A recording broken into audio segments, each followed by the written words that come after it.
금융기관 입장에서는 둘이 짜고 대출하고 안 갚으려고 하는 거 아니냐, 이렇게 주장을 할 것이고, 법원도 그렇게 보는 경우에는 채무를 내가 온전히 다 갚아야 됩니다.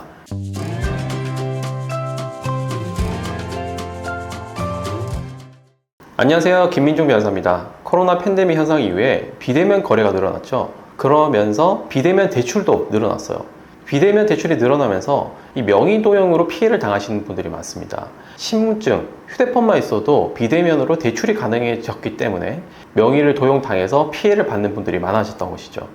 신분증을 갖고 있는 것을 기회로, 휴대폰을 갖고 있는 것을 기회로 대출을 받는다든지, 휴대폰을 만들어서 결제를 하거나 휴대폰을 통해서 대출을 받거나, 이렇게 다양한 명의 도용 대출 사기를 저지르는 경우가 많아요. 자, 그러면 이렇게 명의 도용 피해, 비대면 대출 사기 피해를 당했을 때 어떻게 대처를 해야 될지 살펴보겠습니다. 우선 가장 먼저 하셔야 되는 건 대체 얼마나 명의 도용을 한 사람이 내 명의로 대출을 받았는지 확인을 하는 것입니다. 내 명의로 된 채무를 조회하는 사이트들이 있어요. 이 사이트들에 접속을 하셔서 내가 내 명의로 대출된 채무들이 얼마나 있는지 확인을 해보시고 리스트를 만드는 것입니다. 그리고 각 금융기관에 전화를 하셔서 현재 채무 잔존액, 현재 남아있는 채무가 얼마인지 확인을 하시는 겁니다.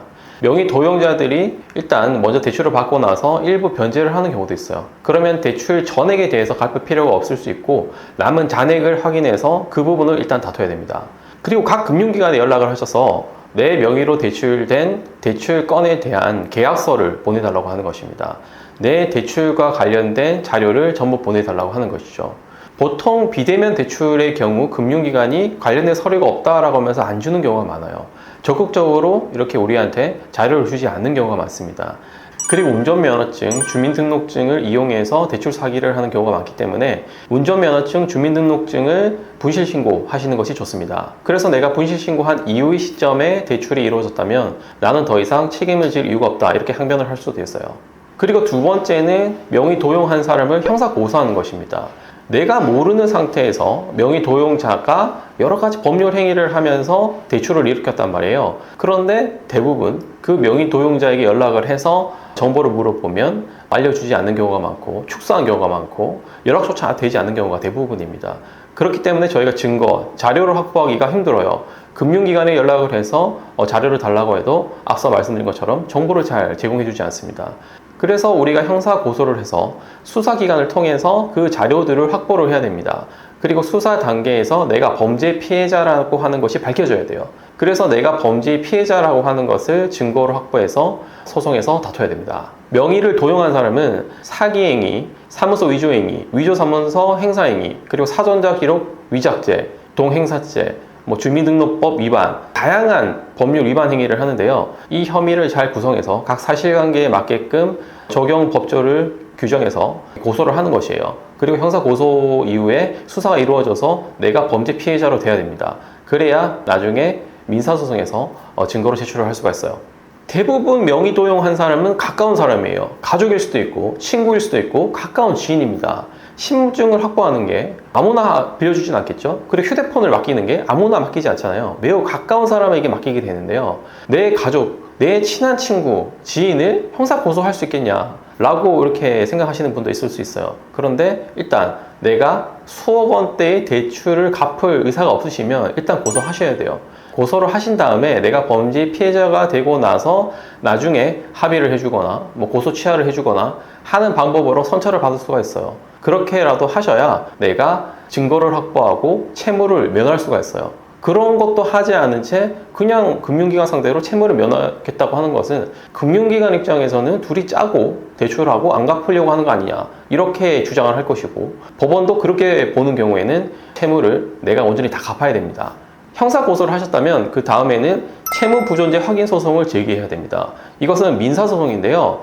나는 금융기관들에게 채무가 없다, 내가 빌린 채무가 아니다 라고 하면서 민사소송을 제기하는 거예요. 민사소송을 제기하시면서 나는 사기, 사문서 위조, 사전자 위작 등의 피해자다 라고 하면서 증거를 제출하고, 그리고 대출을 해준 그 금융기관들이 제대로 된 본인 확인조차 거치지도 않고 대출부터 해줬다, 무분별하게 대출을 해줬기 때문에 나는 책임이 없다, 이런 걸 법리적으로 다퉈야 한다는 것이죠.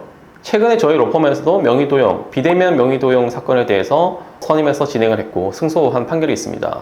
시인이 휴대폰을 가져가서 잠시 쓰고 주겠다라고 해놓고 잔뜩 비대면 대출을 받고 채무를 지게 한 것이죠. 그래서 형사 고소를 했고 그 이후에 채무 부존재 확인 소송을 제기했고요. 결국 저희가 전부 승소했습니다.